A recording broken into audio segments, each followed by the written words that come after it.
Robert Flaherty, nascido em 1884 em Michigan, Estados Unidos, foi um cineasta norte-americano. Nasceu numa família de imigrantes. Seu pai, Robert Henry Flaherty, era um explorador de minas. Influenciado pelo pai, o qual acompanhou em várias viagens pelo extremo norte do continente americano, entre 1910 e 1916, tornou-se também explorador, cartógrafo e geólogo. Em 1913, na sua terceira expedição à costa oriental da Baía de Hudson, Flaherty tem sua primeira recolha de imagens frustrada.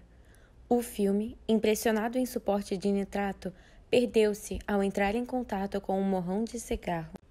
Considerado um dos pais do documentário nos primórdios do cinema direto, Flaherty filma na Cook of the North em 1922, primeiro documentário de longa-metragem conhecido e considerado um marco do gênero. Nanook é um filme em que a realidade é reproduzida em forma de documentário. Para filmar dentro de um iglu, Flaherty pede para reconstruir um que fosse maior do que o habitual.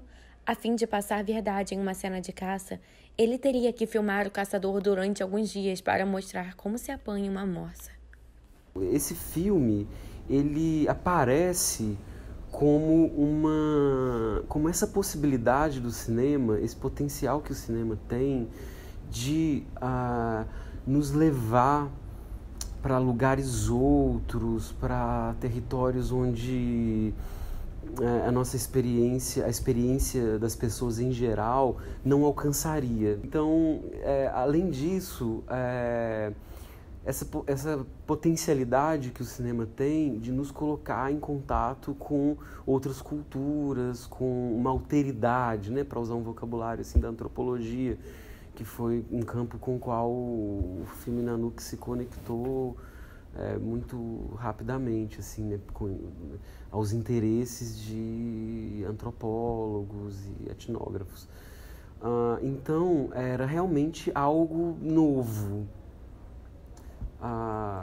esse filme, né, uma experiência nova, uma experiência de encontro entre culturas diferentes, com línguas diferentes, com modos de viver diferentes.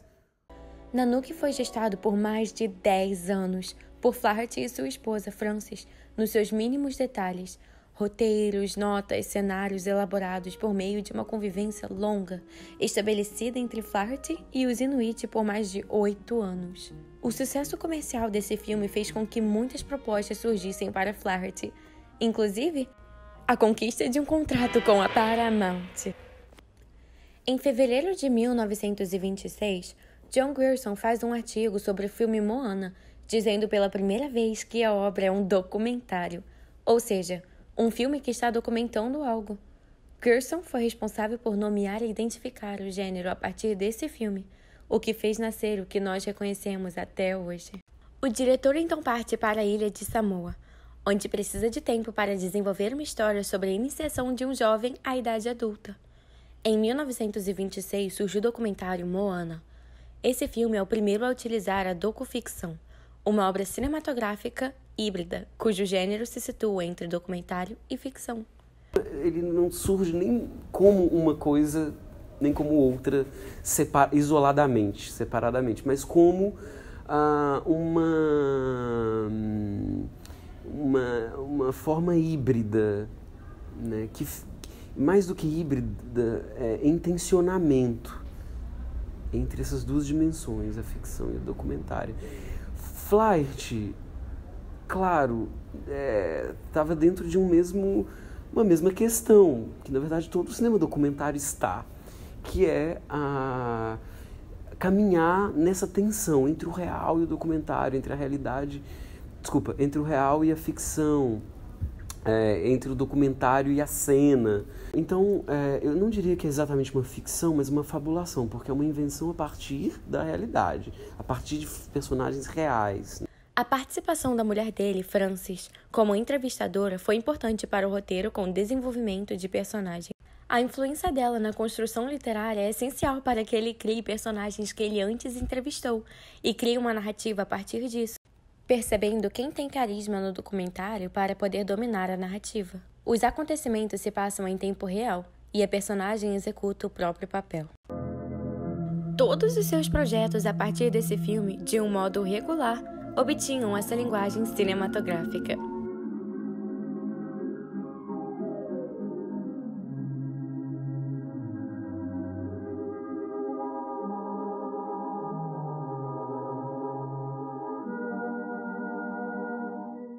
No cinema do Coutinho, teve uma influência muito grande também, desde pelo menos Cabra Marcado para Morrer, quando todos os encontros do filme são muitos, eles são mediados pela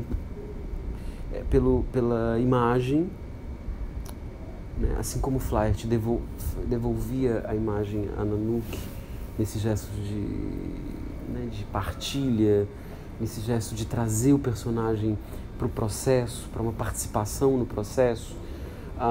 O Coutinho fez o mesmo gesto, se vocês assistirem, né, o Cabra Marcado para Morrer.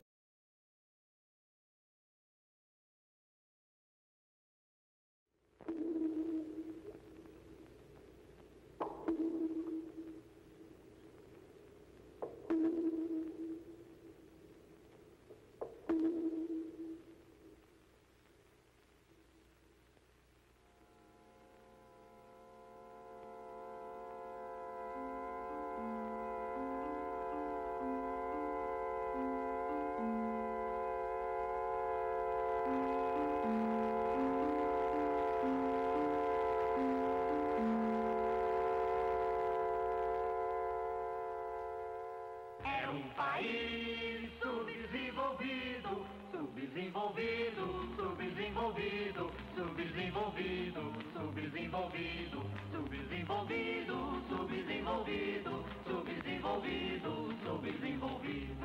Se vocês lembrarem, vocês vão ver que é exatamente isso que ele faz também, né? Ele volta àquela comunidade com um material bruto do que havia sido filmado 20 anos antes e né, até o momento em que se dá o golpe militar e o processo do filme é interrompido. Então ele volta com esse material 20 anos antes, durante o processo de abertura democrática, e mostra esse material para os sujeitos das imagens, né? Então a influência é enorme. Isso para citar só dois exemplos, né? E aí, se vocês verem, por exemplo, outros filmes também, por exemplo, Boca de Lixo.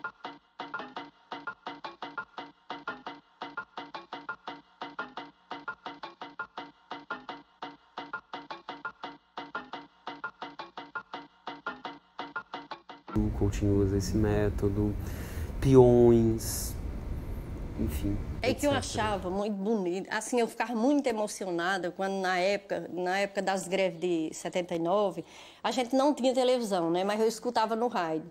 E eu achava aquilo tão bonito quando alguém estava lutando para conseguir alguma coisa, né, que até naquele tempo lutar, brigar pelos seus direitos era proibido, né.